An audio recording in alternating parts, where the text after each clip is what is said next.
So hi everyone, I'm Dr. Alana James, and today's live webinar is in answer to a specific problem that happened that students were complaining about at one of our universities. So some master's students were told by their advisor, or the person who is in charge of their entire program, that they were going to be held to APA standards, and that's all that anybody said. And then the first papers got turned in, and anyone who wasn't aware of what APA looks like, what the documents look like, how it all goes together, started receiving significantly lower scores, no matter what their writing was like. And a friend of mine is in that class and was shocked, but at how people didn't know things. And I got to thinking about, and the difficulty with templates, and sometimes templates work and sometimes they're not the right ones, and you do all this work and then you find out that there was a problem with the template you were using. So there's some challenges, and part of the challenges have to do with the fact that so many things change on the internet. So we could have a template that was good, or we could have one whose guidelines are slightly different. So this today is to take the problems out of that, to let you, not to tell you all there is to know about APA, or if you're writing for another style, that style, MLA, etc., but rather to show you how to get the tools, how to know how to use the tools, and what questions you should be asking as you're moving forward.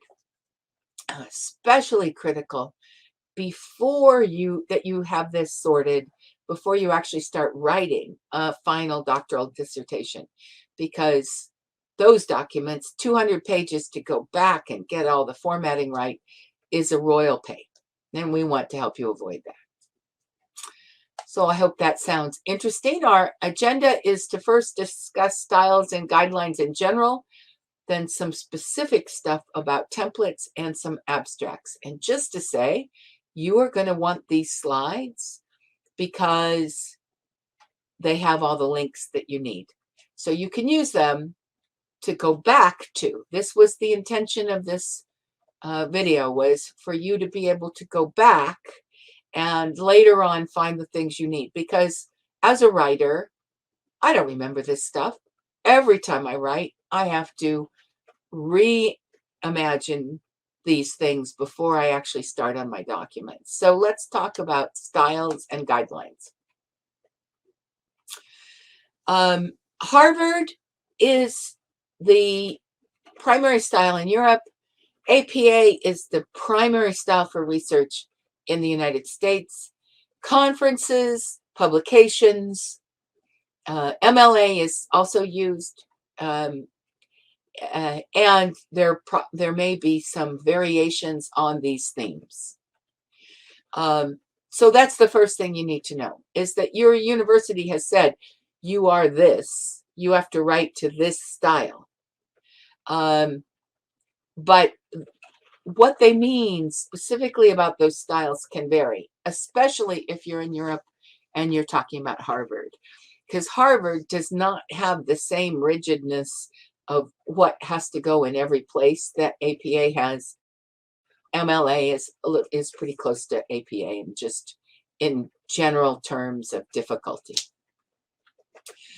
So you could be master's students, you could be doctoral students, you have someone telling you that you have to follow these guidelines, and in their mind, and this is what I want you to understand that creates the communication difficulty, in the minds of other academics, they see these as hard and fast rules. They probably are not aware of the intricacies that even their own university may have bent those rules, or and if you're looking at publication and you're going to guidelines, the same kind of thing is true. So you have to know your style well enough that you can peruse the guidelines you're given and just check out to see whether or not they adhere to what you understand about that style exactly. But chances are the academic that you're talking to won't understand why you have questions, because in their mind it's a hard and fast rule. That's the way it is. That's the way it is.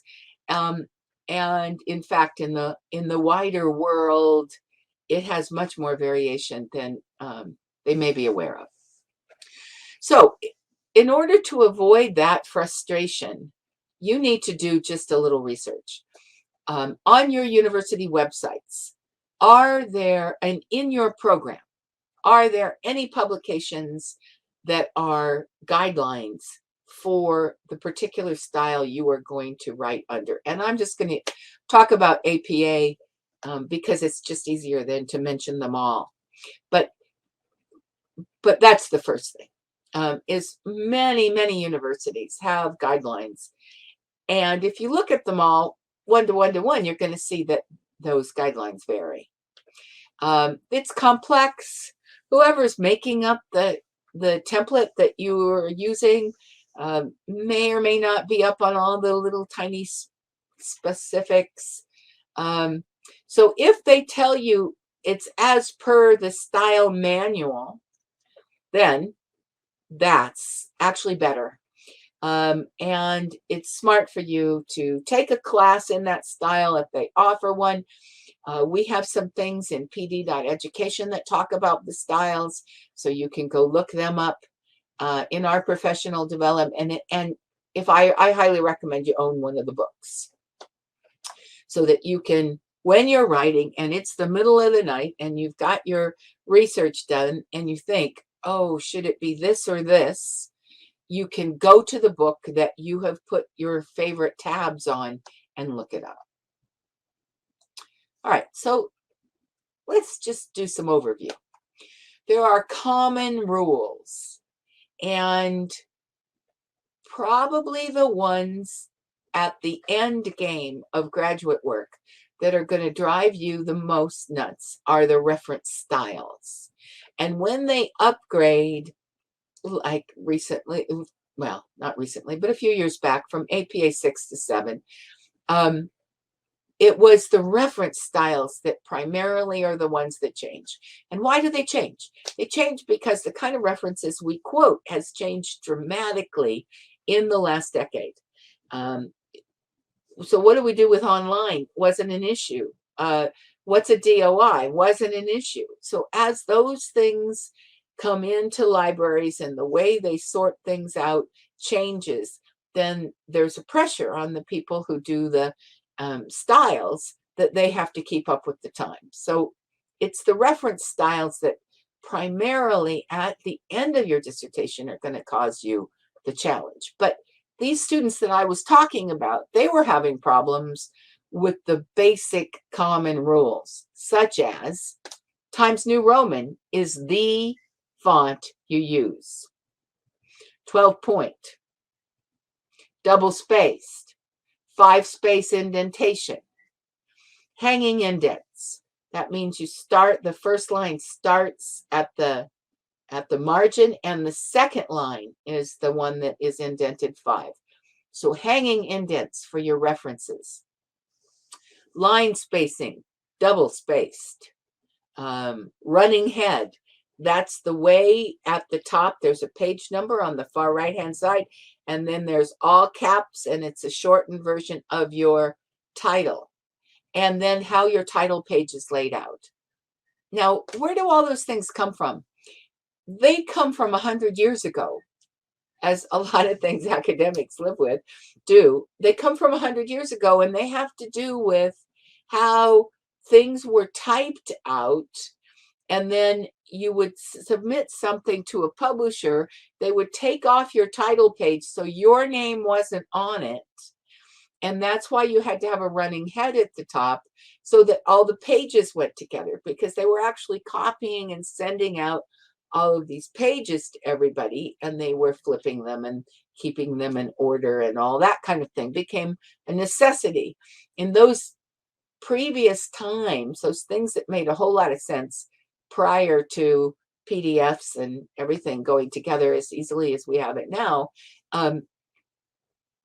So some things like, what is a running head? You just live by the rules. The common differences between the styles and between what your university may ask you to do and what the style actually says are frequent, and also according to what your program is. So pay attention here. That's what I'm trying to say. Pay attention to the ones you pull down and how the headings are done in terms of, are they capitalized? Are they title case? Capitalizing the most important names or the most important words? Are there dots before the page numbers on the table of contents? And are your headings numbered? This will be significantly different for those of you that are in STEM programs and those of you who are in humanities programs, because it's frequent, if not pretty much across the board in STEM, that it's 1, 1.1, 1.2. So you'll begin to pay attention as you read to how these things are done in your field. And then some of you will be encouraged to use endnotes or footnotes. And for others, it simply wouldn't be done. All right, that's the general of it. Let's talk about specifics. And this is where you're going to get lots of what I hope are very helpful links. So first off, if you go to the web and you type in APA template, you're going to see that there's a lot of possibilities that come up. And when I started looking at them, one of the things I was doing the search on was whether or not they were all the same, how useful I thought they were, who was putting them on, whether they were the ones that were being brought up in search were what I considered the best, most literate, the canon of what this is or not. And the ones that I've given you in links include a very basic template from Office. Now, this is not a template that's going to do you any good at all if you're looking for something for a dissertation. But if you're just beginning classwork and you're told that you have to use APA, this is a pretty good basic APA style template. And in a minute, I'll show you if you're using Office for your references. There's some ways that can become APA style pretty easily as well. Then I started looking at some sample papers from universities. And these two looked pretty good. One from Liberty University and one from Bow Valley College with the library and answers, some FAQs. But the ones at the bottom from Regis, the library guides, which were actually APA documents that Regis was republishing, were very good. So one is a dissertation, and so that would be a good place to start if you're looking for. And then there's some others there that were specific for different types of writing that you might want to look at.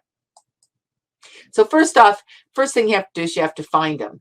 And the same thing goes true for MLA. I pulled down some, you can see a lot of things. Purdue, if you haven't come across the OWL Writing Center at Purdue, it's been around a long time. They do really good work. And so they had something for MLA that I liked, and EasyBib had something. But I think in both these cases, the answer really ended up to go to the source. So there's style.mla.org or apastyle.apa.org. And I'm going to focus on this one since most of you will be APA student doing APA. That this top page, the top link there, all of the sublinks came from that one page. So they had student sample papers, they had professional sample papers, they had annotated papers that were of all kinds, And then they had some examples of how you think about the heading levels. So just in general, if this is news to you, a heading 1 is introduction, review of literature, methods. It's like the top, it's the chapter heading. Heading 2s then become the main points we need to make. And headings 3 and 4 become the subgrouping points that we put under. So if you're reading through a table of contents, you should be able to find the point, really, to get a good glimpse of what's going on in that paper and what they believe and how they're setting it up by going through the table of contents with the headings clustered under each other. So it's important that if you're writing student paper, those heading levels may be different than if you're writing a professional paper. And journal articles, APA is actually for publications. So the way the journal articles go and tutorials and webinars, they had a lot there for you. So let me just talk a bit about the tools they give you. If they say they had an annotated version, that's really where you should start. Is you should find the links for APA, whatever it is you're doing, dissertation, paper, whatever, and find an annotated one because the paper's little and all the notes, they're telling you what to look for.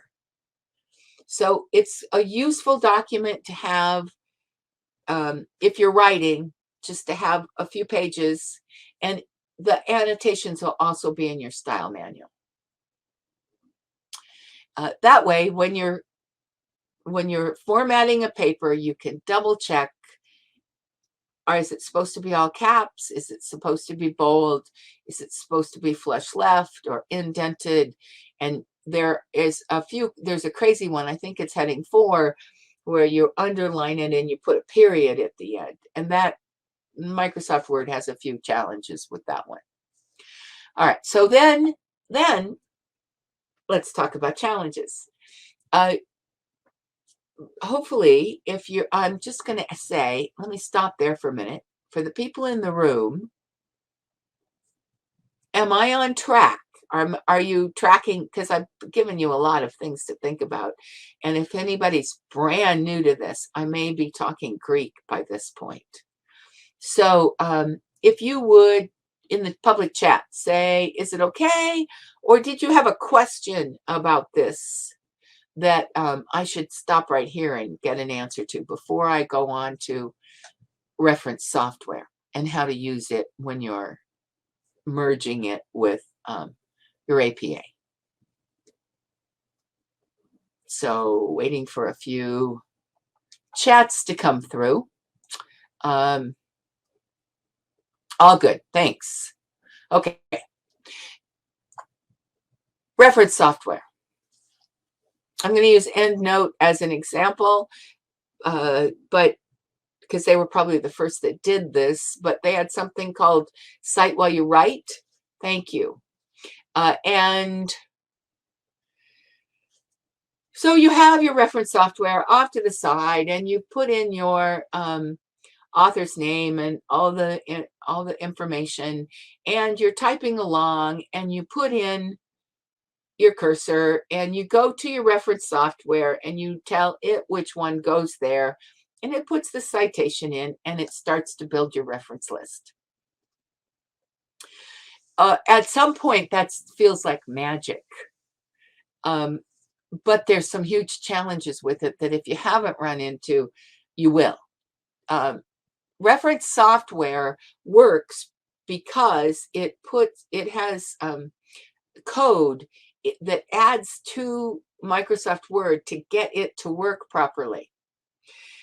And that means that anybody who doesn't have that reference software, who is reading your document, may or may not be able to do things like tell you when something's wrong through the making comments, it may read out to them all grayed out challenges. And it has to do with the, what version you're on, whether you're opening it on a Mac or a PC. It's all those kinds of things.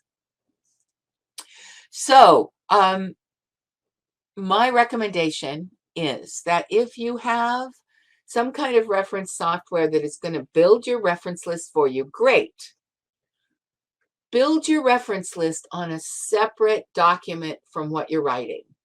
So if you're going to put in Apple and Green 2020, put Apple and Green 2020 citation on this other page and let the reference software build your reference list, putting it all down, putting it all in place, and then work with that as a separate reference list until you've got everything perfect, because there will be typos and there will be things that need to be capitalized or indented or italic.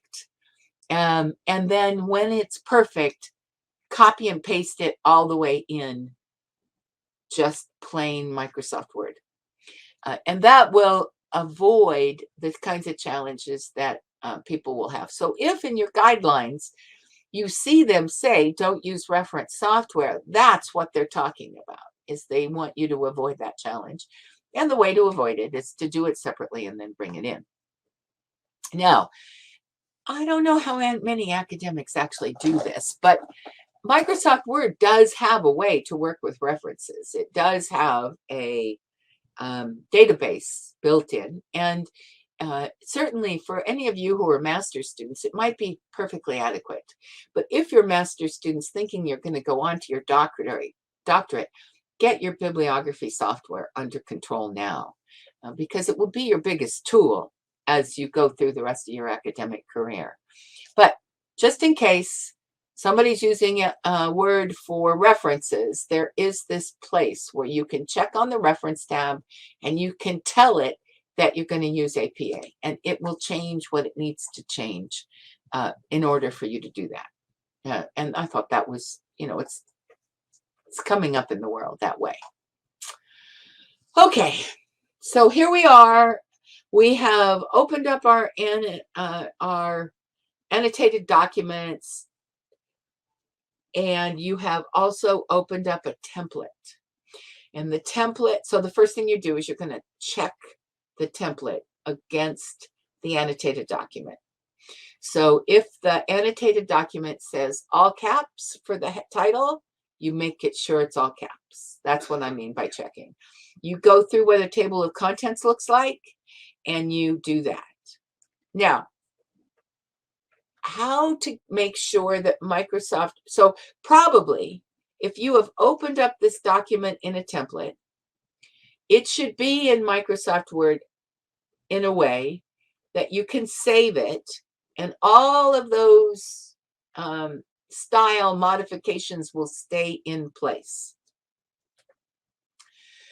And this is where students just run into a lot of trouble. Do not make assumptions that that is the case, because between your template and Microsoft Word, there may be a disjuncture. And so the way to solve that is to know your headings well enough. And in the top, first off, I have to say there's maybe a half a dozen short 15-minute or less videos on Microsoft Word in your pd.education account. So sign in, search on MS Word, and you're going to find them. And they're also all clustered together under the webinars.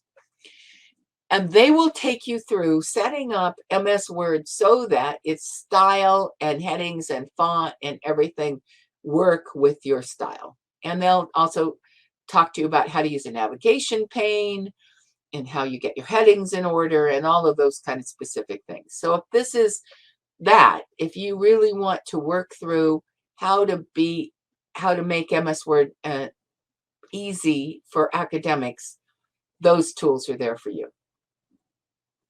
All right, so you've got your template, you've checked it out, it looks good, you've typed into it, you've saved it, and you know that when you open it up again, you're going to double check to make sure nothing has shifted. If it has shifted, you're going to go up to that particular thing and you're going to say modify.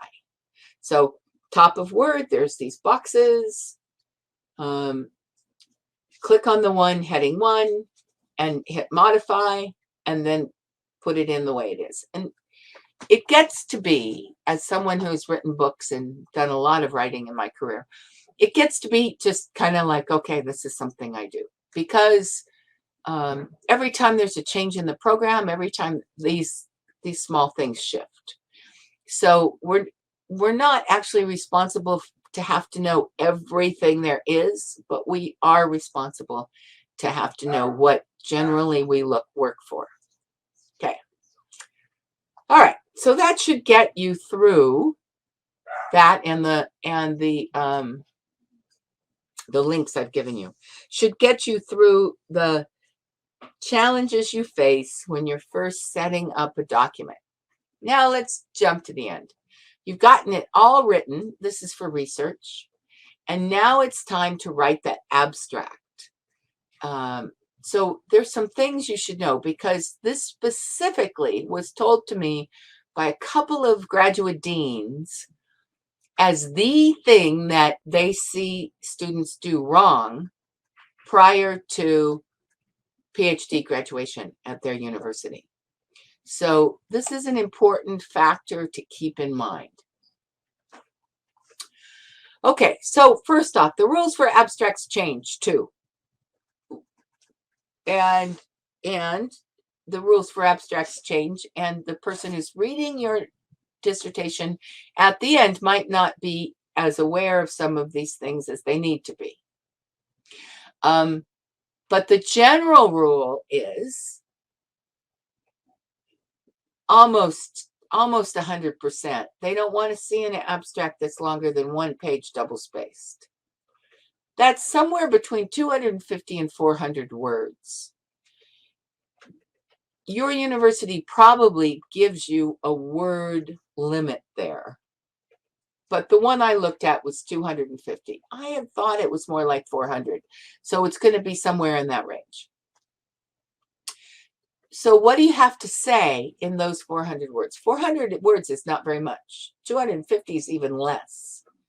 So, and you need these 6 things. You could actually make it 6 sentences. That this study is important, is this study's topic of da da da da da is importance to the field of da da da da, because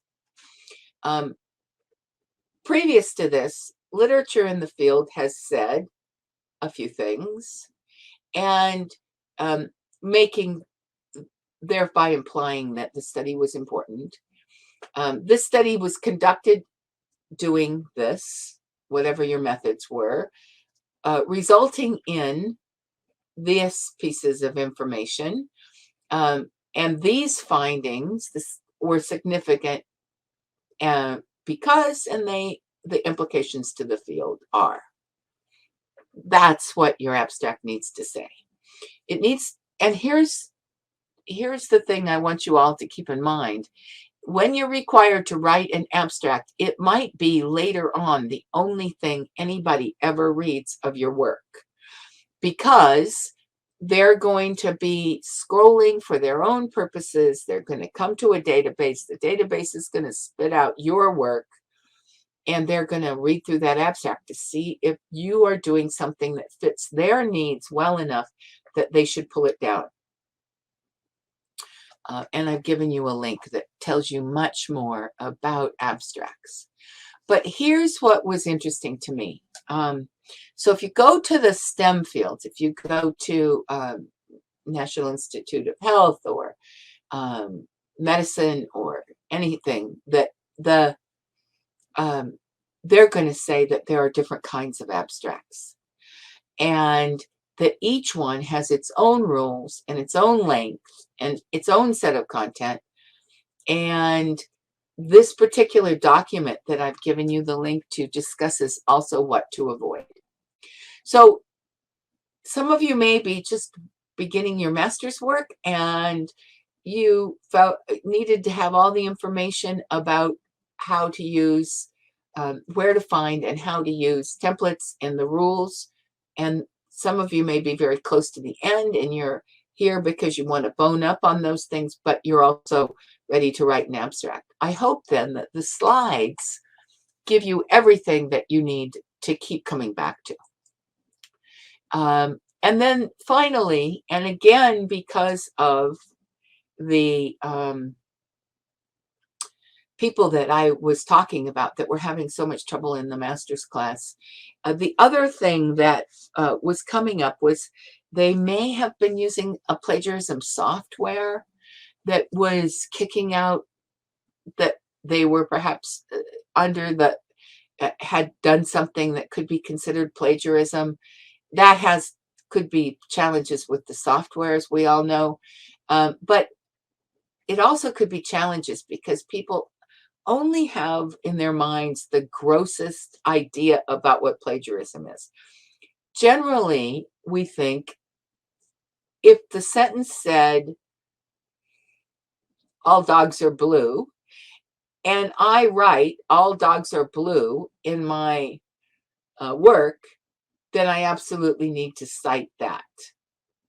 But it's much more subtle than that. It has to do with allowing your reader to have a little insight all the time into the authors that helped you form your ideas. So it's not just you're writing out literal words, but it is also that you're pulling key concepts and putting them together, and your citations should show that those key concepts came from a few people and they were put together in that paragraph. So we have a couple of resources, and I should have maybe put them in as links, but I'll tell you where they are. If you, on the PD Education site, if you look up, actually, I might be able to get you some links quicker than I can talk out loud about where they are, so bear with me. Professor Maria did a lot of things on paraphrasing, and I think that's really useful here because between understanding, you'll see there's two links on this page. One is just what is plagiarism and how to avoid it. But the second one, in avoiding unconscious plagiarism, will begin to give you some ideas of the subtleties of this work. And with that, and what Professor Maria said about paraphrasing, you should be on solid ground. So just bear with me. And I should be able to pull this right up.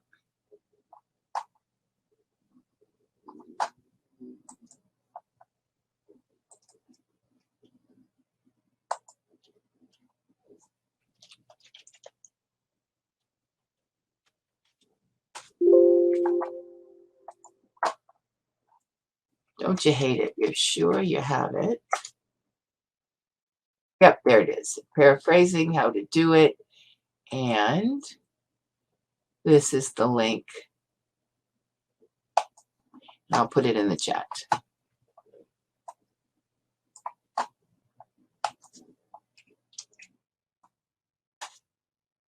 There you go. It's a 15-minute short video. And it should be helpful. All right, so that was quick and fast. Would you, they've taken away our hand. There used to be a hand in the chat box. Would you just, if you have questions for me, just put in an X and send it on, and then we'll wait for you to type up your question. And if you don't have any questions, please be sure to pull down the handouts. And I hope that this is something that has been useful to you and that you'll continue. Remember that no matter where you are in your graduate journey, in that entire graduate life cycle, there will be primarily video, but also written content on the pd.education site that is meant specifically to take you from point A to point B and know more about whatever it is. So if you're being told, oh, you don't have a very good argument, well, go look and see what arguments really mean. Because academics use words and they have ideas that you should understand what these are, but yet you come from very different educational backgrounds, and that's not ever going to be possible. So the purpose of this website and these tools for you is so that you have the pieces you need in the middle of that juncture between what somebody is telling you you have to do and your understanding. There's some piece that will help you along. Good. I'm very glad to hear that it was helpful. A lot. So just to say about people who are starting. So Mark just said he was just starting his PhD. A while back, I was helping somebody who was having a very difficult time finishing, not because she or her work wasn't strong, but because of the communication challenges she was having within her program. And she said to me that one of the things that PD education does is help unpack the hidden curriculum of graduate school. So if you're starting your PhD, I wrote a book called Navigating the Hidden Curriculum of Graduate School. It's up on Amazon. And to the extent you ever feel like, whoa, some portion of this C isn't quite solid, then there's an entire reference about the differences between the assumptions made by people designing academic programs and the reality of students coming in from a variety of countries and backgrounds and educational understanding. And all of that, nobody's not harm on any way, everybody really intending to do the very best for each other. And still, sometimes you'll find yourself in a gap. And so we help with that. Okay, I appreciate you all being here. There are no other X's. So let me just say goodbye. I will turn off the recording now. And